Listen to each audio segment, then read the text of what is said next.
नमस्कार दोस्तों, मैं हूं मनोज कनोत्ता। आप देख रहे हैं मेरे चैनल को। इसका नाम है रेगुलर क्लासेस और अकाउंट। सामने आपको दिख रही है इनकम टैक्स की बुक दिख रही है आपको, एस.सी. मल्होत्रा वाली, और 62 एडिशन है, साहित्यवान पब्लिकेशन से है। असेसमेंट ईयर 21-22 का है। ये चैप्टर चल रहा है इनकम फ्रॉम सैलरी और क्वेश्चन नंबर 20 चलेगा। इससे पहले कि आप वीडियो देख चुके होंगे 19 क्वेश्चन तक, 20 क्वेश्चन चलेगा। 20 क्वेश्चन को पढ़वाते हैं, समझाते हैं, फिर करवाते हैं। ठीक, तो पढ़वाते हैं question number 20।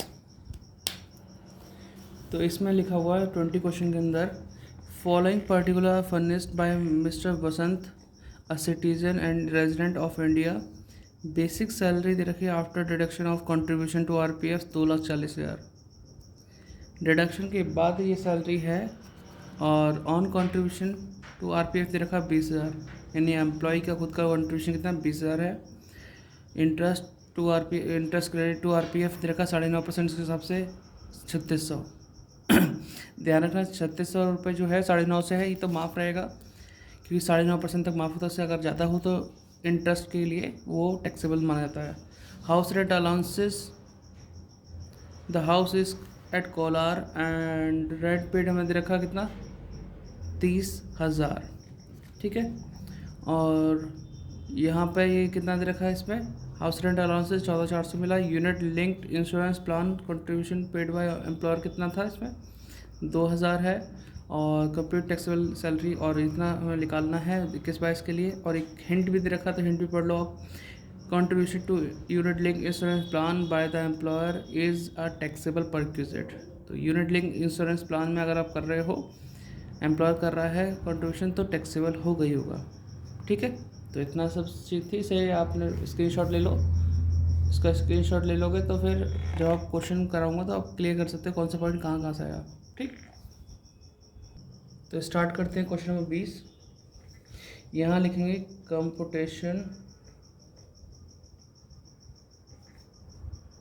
Computation of taxable income from salary. देखो आवाज़ उसमें सही आ रहा, थोड़ा सा नीचे कर देता हूँ जिससे आपको परफेक्ट दिखाई दे।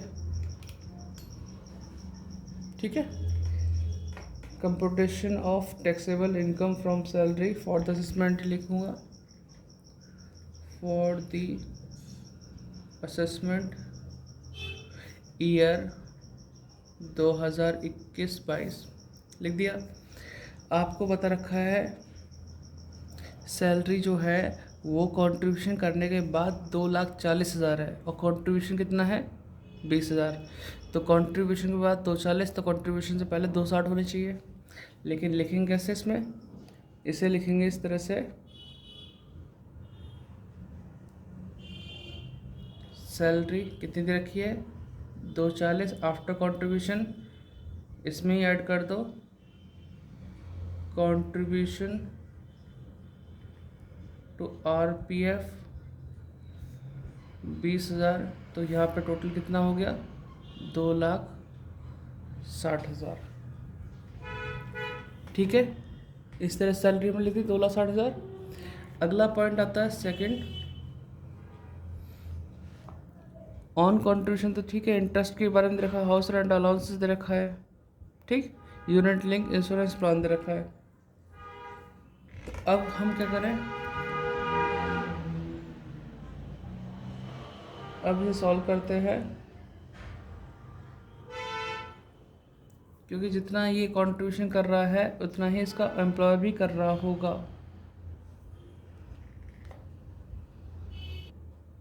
तो ऑन कंट्रीब्यूशन के तो बारे में हो गया, इंटरेस्ट के बारे में है, हाउस रेंट अलाउंसेस। तो पहले वो चीज़ लिख देते हैं जो हमें मिलने वाली चीज़ है ना। तो उसके बाद कहते हैं पहले HRA लिख देते हैं, हाउस रेंट अलाउंसेस। और भाई इसके लिए तो कैलकुलेशन करनी पड़ेगी, तो अभी खाली छोड़ देते हैं। ठीक है, फिर दे रखा था वो यूनिट लिंक इंश्योरेंस प्लान के बारे में दे रखा है। तो अभी फ़िलहाल तो और भी आइटम है, ये लिख लेता हूँ। नंबर 3, जो एम्प्लॉय कर रहा है आरपीएफ के अंदर कंट्रीब्यूशन, तो एम्प्लॉयर भी कर रहा होगा, और 12% तक कंट्रीब्यूशन माफ़ होता है, उसके ऊपर टैक्सेबल होता है। तो लिखता हूँ मैं, employer contribution to RPF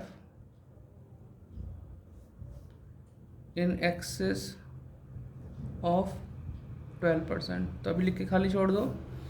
number चौथा है interest on RPF in excess of 9.5%। तो ये 9.5% से ही मिल रहा है इंटरेस्ट, तो ये तो माफ हो जाएगा, क्या आ जाएगा, एग्जेम्प्ट। ठीक, फिर अगला पॉइंट था कंट्रीब्यूशन जो रहा है यूनिट लिंक इंश्योरेंस प्लान में। ठीक है, और किसने कंट्रीब्यूशन किया है इसमें, एम्प्लॉयर ने। Employer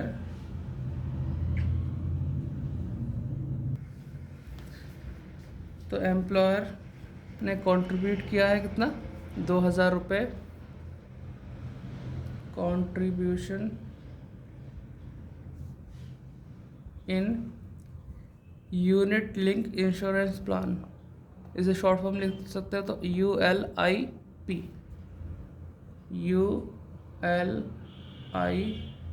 unit link insurance plan.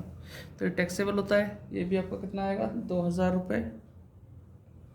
ठीक है, और तो कुछ है नहीं इसमें पॉइंट, तो इसे जोड़ेंगे तो क्या आएगा, gross salary less standard deduction 50,000, और फिर आएगा टैक्सेबल सैलरी। ठीक है, अब इसे दो है पॉइंट, इन्हें सॉल्व करते हैं। तो स्टैंड को ऊंचा करना पड़ेगा थोड़ा सा, जिससे फुल फेस आपको दिखाई दे। ठीक है, तो यहाँ तक लिख दिया। अब पहला तो लिखूँगा मैं फर्स्ट, इसको मैं यहाँ भी सॉल्व कर सकता हूँ। तो आप ये देखो, employer contribution to RPF in excess of 12%। RPF के लिए हम जोड़ते हैं सैलरी, DPDA और कमीशन ऑन सेल। सैलरी तो है, DPDA नहीं है, कमीशन सेल नहीं है। तो सैलरी कितनी है, 2,60,000, और 12% तब माफ़ होती है। तो कंट्रीब्यूशन कितना किया था, 20,000 किया था। तो अगर 12% निकालूँ, 2,60,000 का 12% कितना होता है,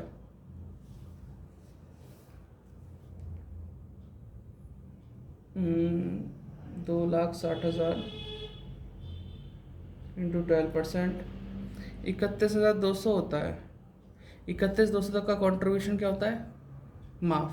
लेकिन ये तो उससे ज़्यादा होता तो टैक्सेबल होता, लेकिन फ़िलहाल तो कंट्रीब्यूशन से 20,000 किया गया है। तो 20,000 तो इसकी एग्जाम्प्ट लिमिट में आ गया, तो ये भी क्या हो गया, एग्जाम्प्ट। अगर कंट्रीब्यूशन 31,200 ज़्यादा होता, जैसे 32,000 होता, तो 800 रुपये का यहाँ टैक्सेबल सैलरी में जोड़ के दिखाते। ठीक है, अब रह गया हाउस रेंट अलाउंस। तो हाउस रेंट अलाउंस कैसे करते हैं,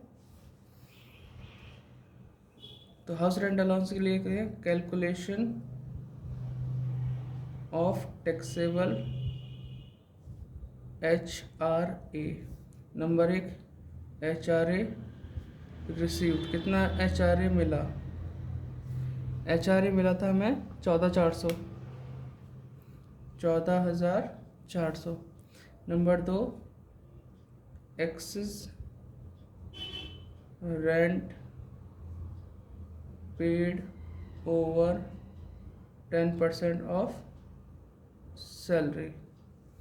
सैलरी से ऊपर कितना रेंट पे किया, इसका फॉर्मूला होता है rent paid minus 10% of salary.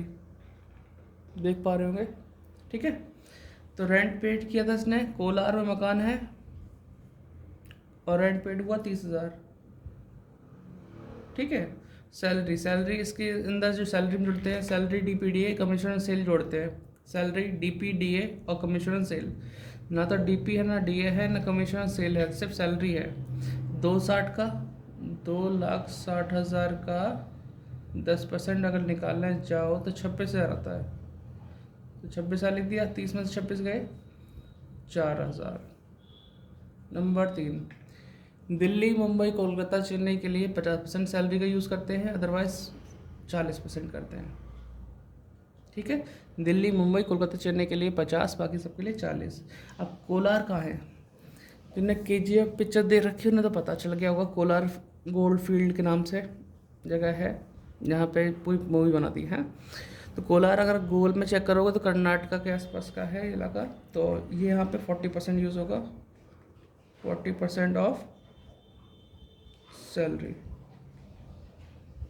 2,60,000 का 40% निकालो। देख तो पा रहे हो, हम सॉल्व करते हैं हम भी। ये फ़ोन है, इसी में करेंगे। कैलकुलेटर हमारा ख़राब हो गया।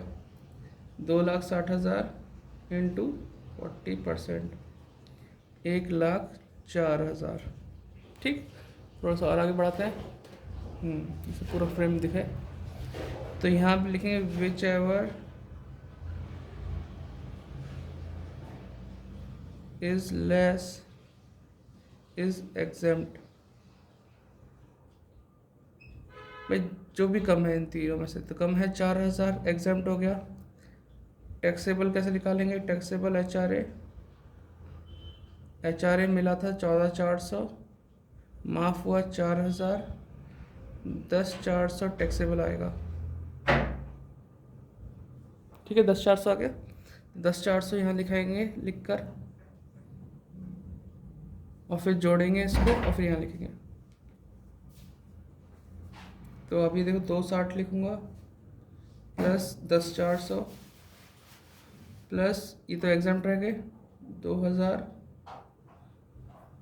ठीक है, तो यह है 2,72,400 माइनस कर दूँ 50,000, 2,22,400 हो गया, 2,22,400। ठीक है, तो इस तरीके से क्वेश्चन है, आप इसे नोट डाउन कर लीजिए।